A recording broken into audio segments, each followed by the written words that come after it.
from, I think, Las Vegas, somebody named Sarah. Sarah? Yes? Welcome to the program. Thank you. Sarah, stay good and close to the phone for us Okay. and project. And if you would, just tell us what happened to you, Sarah. Well, my near-death experience happened in 1989. I was bicycling home from a volunteer position, and I got hit by a pickup truck from behind, traveling at about 50 miles an hour. Truck slammed into me, and I was catapulted 60 feet forward. My lungs collapsed. Most of my internal organs ruptured. I broke my pelvis. I was pretty much roadkill at that point. Roadkill? Yeah. Fortunately, there was a police officer nearby who radioed an ambulance, and I was taken to a hospital rather quickly, but... Were you off on the side of the road, or going... No, I was in the bike lane, actually. In the bike lane? Yeah, the woman was racing for a light, and she didn't see me. Oh, my God. Yes. And you got thrown 60 feet with just about everything internally ruptured. Oh, it was bad. Yeah? Yeah. So they 911, ambulance comes. Right. Of course, I don't have any memory of any of that, though. That information was all told to me afterwards. You were out cold. Yeah. And I was having my NDE at that point, as far as I can tell. Well, all right. Is there any... Here, okay. I'd like to understand from that moment that you got hit. Obviously, you didn't have any warning that you were about to be hit, did you? No, none at all. In fact, I've never even seen the face of the woman that hit me. Wow, so just bang. Yeah. And that's it. All right. So what is your first recollection? The first thing that I remember was being in a very complete, utterly black place. I didn't have any sense of up or down or direction or perspective. It was just as black as you can imagine. And in this place, I had an awareness that I still had a body. But other than that, I had no idea where I was or what was happening next at all. I was just kind of stunned. Was there any sense of the real world? The Sarah was... No, it was... You didn't rise up and see your body and all that stuff? No, it was as if I was in a black box, except that there were no walls. I couldn't see anything anywhere. There was nothing but black. It was very black, too. They described it as black. I understand. And you still had a sense that your body was there? That I still had a body, yes. Well, the first thing I would do if I had that kind of a consciousness was, I guess I would, even in the black, to retain my sanity, I would try and touch myself and feel my hands and my arms and my body to see if I really was physical. Well, I don't remember doing anything like that. All I remember is that I had an awareness of kind of arms and legs, that idea. Yeah. Yeah. So, I was there for an unknown length of time where nothing happened. I was just in this black place. Did you have emotions? Were you terrified? I was stunned more than anything else. It was just kind of it was actually kind of a neutral feeling more than anything else. But it quickly changed. A neutral feeling? Yeah. Kind of, okay, where am I, and why am I here, and why is it that there's nothing here but me? Right. No sense of anything else, any other presence of beings or... Nothing at all. Wow. Just dark. But you say that changed? Yes. At one point, off in what seemed to be the distance, because it was farther away from me, I started hearing a hum. And then I saw a little pinprick of light. And the sound began to get louder, and it got closer to me. And as whatever it was drew closer, I noticed that it was a creature, and that the creature was surrounded by flames in all the various colors of flames, reds and yellows, and it was, I don't know, big. It seemed like it was 8 feet tall to me, and it was huge. And it had huge teeth and huge eyes, and there was a humming all around it, and it was making, it was growling and gnashing its teeth, and it was drooling. And from what I remember, the body of the creature itself was black. and it just was coming toward me at an incredible rate. And you discerned this black against the white because you'd been in total blackness, right? Right. Well, against the flames, it was completely covered with flames. The flames were shooting out of it. It had like a huge, not like a halo, but more like it was surrounded by flames that shot out from its body. How old were you when this occurred? 27. All right, so here comes a creature that looks, what, like a dragon, or is there any way to describe? The closest thing that I could say is that it looked a demon, really, more than a dragon. A demon? A demon. It was very demonic, yeah. It had huge gnashing teeth, and it had long, scaly hands, and it was, it was stomping up and down, and huge eyes.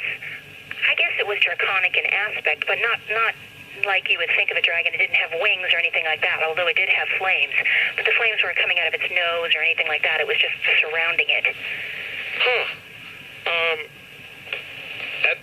And so, how intellectually awake were you? I was terrified at that point. I don't know. There's no other way to describe it. I was awed and terrified at whatever this was that was coming at me. So you had enough sense about you to have the hell scared out of you? Oh, I was utterly, I was frozen in fear. I mean, this sounds like something out of the movie Alien, that horrid little creature. Yeah, but it was, actually. Except it was big, and it was flaming, too. It wasn't just slobbering, and it was looking at me. Do you know what I mean? It had intent that was on me. You, yes. Yes, it was coming for me. Oh. Yes. Did you at all, I mean, I'm sure you just had raw fear, so you didn't have time to intellectualize, but at some point you must have wondered, am I dead?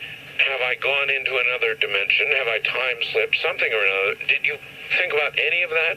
In other words, why you were here, where you were, all of that? Only before the creature started coming toward me did I think about anything like that. Once I realized that this was something that was coming toward me and had an intention of dealing with me, there was nothing but terror in my mind. And I was just in awe because I'd never seen anything like this ever. It was so fantastic, so much beyond the realm of anything in ordinary reality, especially because there was nothing else around it to compare it to. It's just black and this thing. Okay, when I first called, I think a man answered. Was that your husband? Yeah. Uh-huh. Do you have children? Yes, I do. You do? Have you led a reasonably good life, do you think? Well, when this happened, which was now 10 years ago, it took me that long, as Jeff was saying, for him, it took me about 10 years before I was really able to talk about this to anyone else. Sure. I had really led a very ordinary life. I hadn't really lived very long and done very much. You know what I mean? In terms of... Yes, I do. I didn't really have time to really create too much havoc. I felt that I really had led a rather ordinary life in most aspects up until that point, Yeah. That was another thing that seemed and continues to seem fantastic to me. I mean, you sound articulate. You sound like a housewife. You sound pretty normal to me. Oh, I am. I listen to you, so I don't know. Well, all right. Well, I might put you out there a notch or so. Okay, you're not that normal then. Well, I would consider myself to be a little bit, outside of the norm. But in terms of the way I relate to the world, I hold a job, I pay my taxes, all that stuff. So here comes this creature. Demon, I guess. Demon. Well, that's the way I look at it, yeah. It was... Oh, there is one more thing I need to ask you, and that is, sure. So we can put this in perspective, your religious background. Oh, I was raised an Episcopalian. Strict? No. No. No. So... Which is a really rather gentle sect, as far as the sects go, I think. Gotcha. Right. Can I ask you one thing, Sarah? Sure. Didn't you tell us at the Friends of Ions group that I have on Sundays that you were coming back from a volunteer job at the church? Yes. and you were on your way home from the church. Yes, I was. On your bike when you got hit by a hit-and-run driver. Yes, in fact, I was getting ready to do a job as a deaconess at the church the very next day, and I was coming home happy when this happened to me. So I was on top of the world at that point. So not only were you doing something for the church, yes, but you felt good about yourself? Oh, I was very happy at that point, yes. And I was on my bicycle, and, I wasn't in a car, and I was very happy about that because it was a lovely country road that I was riding on, and it was a beautiful evening. It really caught me by surprise and turned me upside down, literally, and everything after that, too. Also, Art, I might mention that Sarah is carrying a lot of the physical scars of that experience, too. Sarah, isn't it your right arm that's pretty much paralyzed? Yeah, I lost the use of my right arm as a result of the injuries from the accident afterwards. How about the rest of you? I mean, collapsed lungs, internal organs? It took a long time before I could walk, and I suffered from a concussion also, so I had a complete loss of identity. I had to teach myself to read again, and all those normal things that happen when you get a really, really serious injury like that. Amnesia? Oh, yeah. It took a long time for me to become who I am now. You had to actually learn to read again? Yes, I did. I couldn't read. I started with kids' books like, Go Spot Go. And I remember it being a big achievement for me when I could read People magazine. And then I went on from there because before the accident, I'd been and still am a very avid reader. I love to read, and the fact that had been taken away from me was almost too much for me to bear. Did parts of your, I know we're jumping ahead here, but did parts of your previous life, the reading you did, the things you enjoyed, did they slowly begin to return to you? Only parts of it. Actually, what I actually had to do as part of my remembering who I was I went back and visited my childhood home and tried to find as many people as I knew that I'd grown up with so they could tell me about myself. And so I could sort of fit it as, I guess this happened to me because you're telling me that it did, even though I don't really have a conscious memory of it. Were you married then? No, I wasn't. You weren't? You're a single girl. Yeah. Was this here in Nevada? No. This was in Marin County in California. Marin County? Yes. How long were you to the world out? I mean, just unconscious before you came back around to some form of consciousness physically? 3 days. 3 days in a virtual coma? Yes.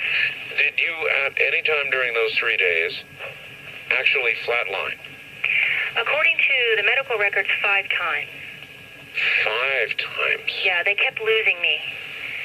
They kept giving me an hour to live and then another hour to live. I was very critical for a long time. Wow. It was really horrific. Do you think that you know when you flatlined? Well, I think probably... I don't have any conscious memory of it. As I said, for me, I came back to my body about 3 days later in time. So you really think you were gone for that 3 days? As far as I know, yes. Because there was... Basically, I had the extended experience that I had, and then I was back in my body. But as far as time is concerned, 3 days had passed. I've never really heard a story like yours before. This is well, it's not over, Art. I fully understand that. This is really something new to me. And this isn't unusual. It's not unusual, Doctor? I believe it's unusual, but I do not believe that my experience is unique. There's other people that have had experiences like mine. They just may not have ever told anybody about it. Obviously, since that time, and so when did you begin talking about this? Well, I spoke about it when I first came out and back to my body. I actually wasn't able to speak because I had a respirator in my face, but I started writing about it. And probably all the people in the hospital that I spoke to about it told me that I was just having intense hallucinations because of the fact that I was so incredibly injured. And then I told kind of my immediate circle of friends at the time, but it was such a fantastic thing that I could really feel them drawing away from me because of it. Sarah, hold on. We'll Sure. come right back to you and to Dr. Jeff Long and Tricia McGill as well. I'm Art Bell.